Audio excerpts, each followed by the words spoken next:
প্ৰথমতে ক'ম দেই, প্ৰথমে বীৰ বিৰছা মুণ্ডা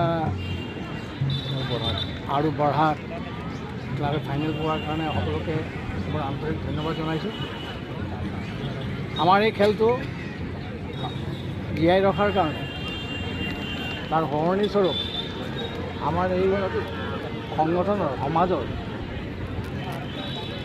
সকলোকে মই আন্তৰিক ধন্যবাদ দিছোঁ।